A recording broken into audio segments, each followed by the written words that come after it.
Let's open it up for questions, Dan, and then we'll go over here. Anyplace. Yes. Boy, what guys for Republicans. The legislature's really got a free ride the last 2 years because of the stimulus. And how do you think the fact that they're going to have to face reality the next two might affect the vote? Not just this one, but legislatures generally, right? Yeah, well, many legislatures, but Texas is, I think, top on the list of the. Obviously they got a $20-some-odd billion shortfall. Right, it looks like they're not. Nobody's in the mode of passing taxes or increasing taxes or changing revenue. You're going to have to make hard choices, and it's going to, as you've seen, if you've looked at the local papers and the media in the last 2 days, all these cuts that are going to come to higher education, places like AISD, healthcare, all of that kind of stuff. I think that the governor has majorities probably built well enough in the House for sure, and in the Senate that he's going to be able to sort of do most of that. Which interesting will have a long-term problem for him here or a longer-term problem here. But actually, if he had decided to run, as I've written about this before, if he decided to run for president, that actually becomes a benefit for him nationally to run for president among Republicans.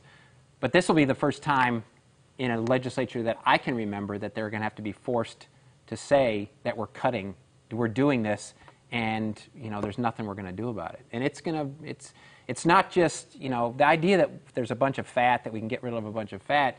Even Republicans or conservatives or whatever basically say that only can get such a tiny percentage. The rest becomes marrow of the bone, and they're going to have to deal with it. Well, we started out as a low-service state already, so you're going to cut this deep from a low-service state. There's not much of a place to cut. Do you think Perry is definitely not running? No, I don't think Perry's definitely not running. I tell people here's the two sides. I know what he's done. He's written a book called Fed Up, and he said he's not running for president. Both things people that run for president do. They write a book and they say they're not running for president. He may not run for president. I don't know. I know a lot of people around him. They don't look like they're actively doing it. He's another one that I think would be better off to not do anything for the next 6 months, get the legislature done, get it all done, get through the summer, and then do it.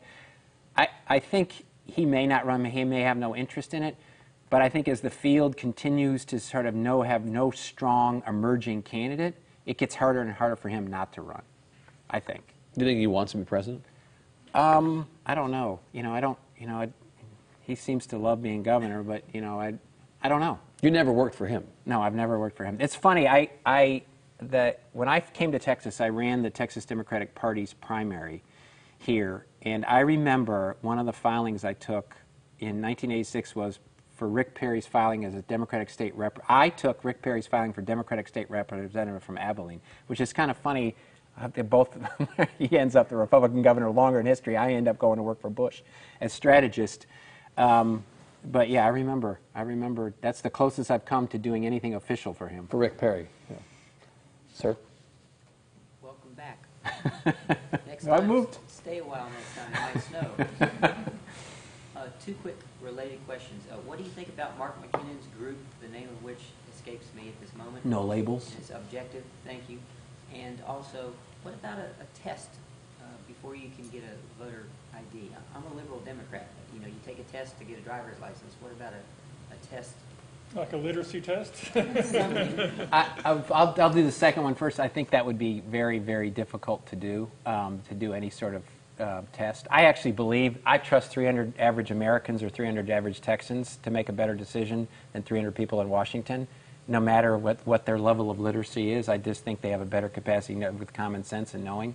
So I don't necessarily believe that would improve the politics. And your first, no labels.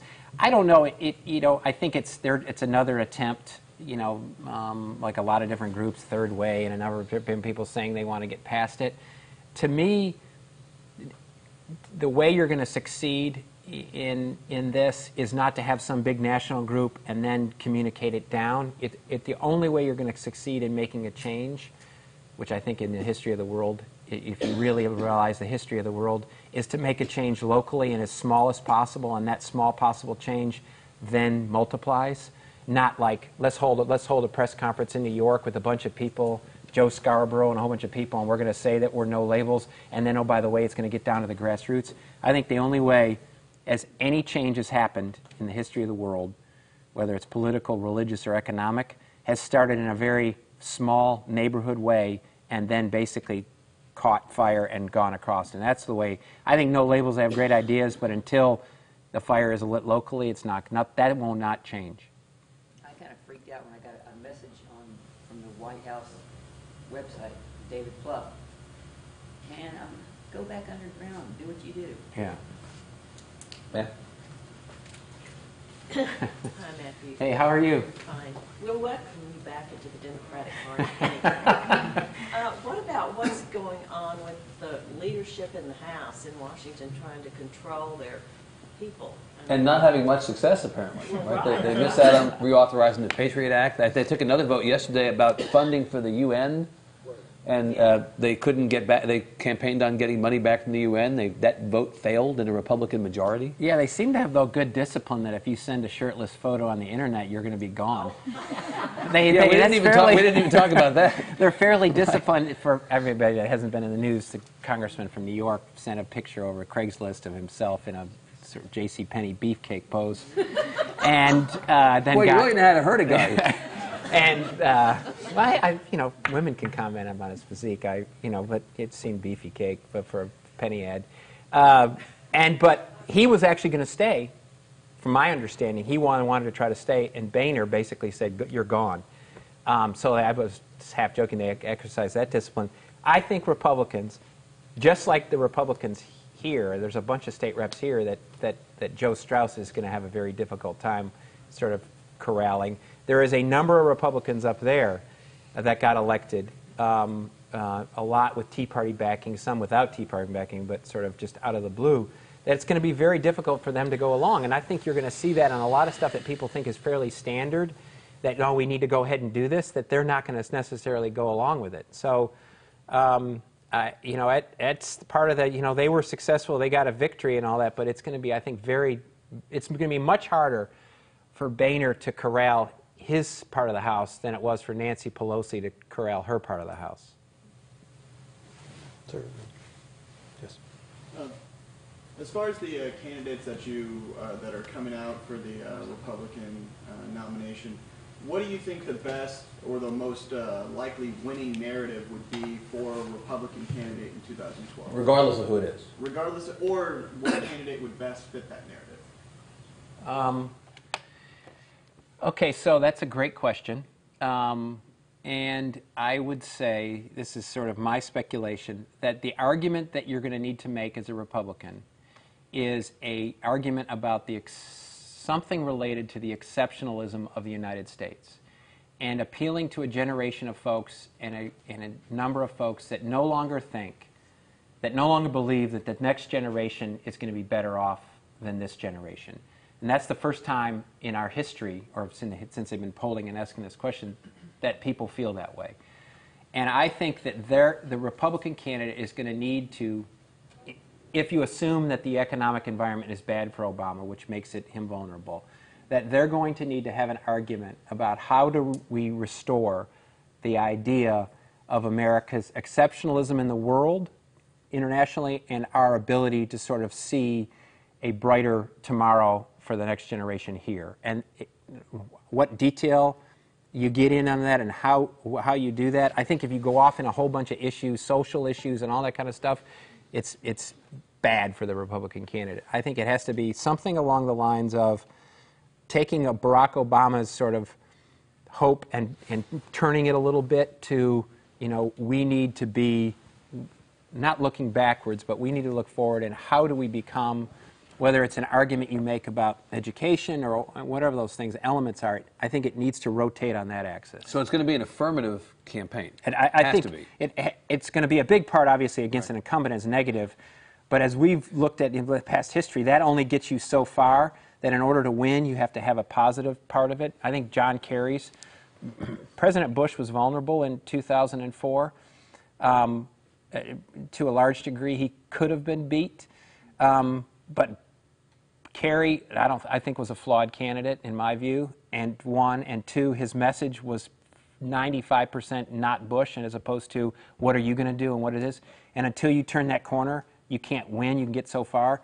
And so I think it's going to be a negative on, it's basically going to take the opposite side of that coin and say that Barack Obama has making the United States a second-class country, not only how we see ourselves, but how we're seen in the world. And then how do I fix that? And this is how I fix that. Turn that around. So will the Republican candidate for president utter the words Muslim or socialist during the campaign? Oh, I'm sure that. So I'm sure there's a number of candidates that have a capacity to say a lot of different stuff. Yeah. It may be in couch terms or whatever, but I think they make a mistake when they do that. Anything that personalizes, anything that goes off in tangents like that, anything like that, the vast part of the American public reacts negatively to. Any candidate goes off in social issues, anything like that, I think the country, it may appeal to a small segment, but is a problem. Ma'am. My question actually talking about social issues, the Tea Party. I'm curious what you think about the staying party, the staying power of the Tea Party, time on your time. and whether they'll be co-opted by social conservatives and just how that whole Tea Party thing is going to play out. Well, you know, the Tea Party is interesting. That the Tea Party, as you know, is not a social-driven group, and I think when I did. These are economic conservatives in theory, right? Yeah, well, they're economic conservatives. They're anti-big. They're basically anti-anything big. They don't like big government. They don't like big corporations. They don't like big. They think big is bad to a large degree. They think loss of control in our lives and all that sort of thing, and they think government's growing too big and we need to do it, and that's why they focus on the budget deficit and all that. I think there's certain candidates. I think I've watched former Senator Santorum try to reconstitute the social issues in this environment. I don't think the social issues have any play. I think it's, we're basically a country with a generation that says, why are we talking about this anymore? They feel like choice abortion is settled. It's down and settled law. Nobody understood why we had don't ask, don't tell for so many years, why the legacy lesson when the majority of the people in the military and the majority of the people in the country both were opposed to the policy. That whole, if you remember, the whole Terry Schiavo thing and the end-of-life stuff in Florida was a bad thing for Republicans because people are like, that's a private decision, let people go, why are we putting this in the public sphere? So I think there will be certain candidates who will feel they'll benefit by pushing it as an issue. None of the races in 2012 will be decided on social issues, which I actually think is a great movement on the side of this country. Whether you're conservative or liberal, it's about time we had a debate about something else other than those issues, which the country thinks are settled. Matthew needs to go, so we're going to let Matthew have that be the last question.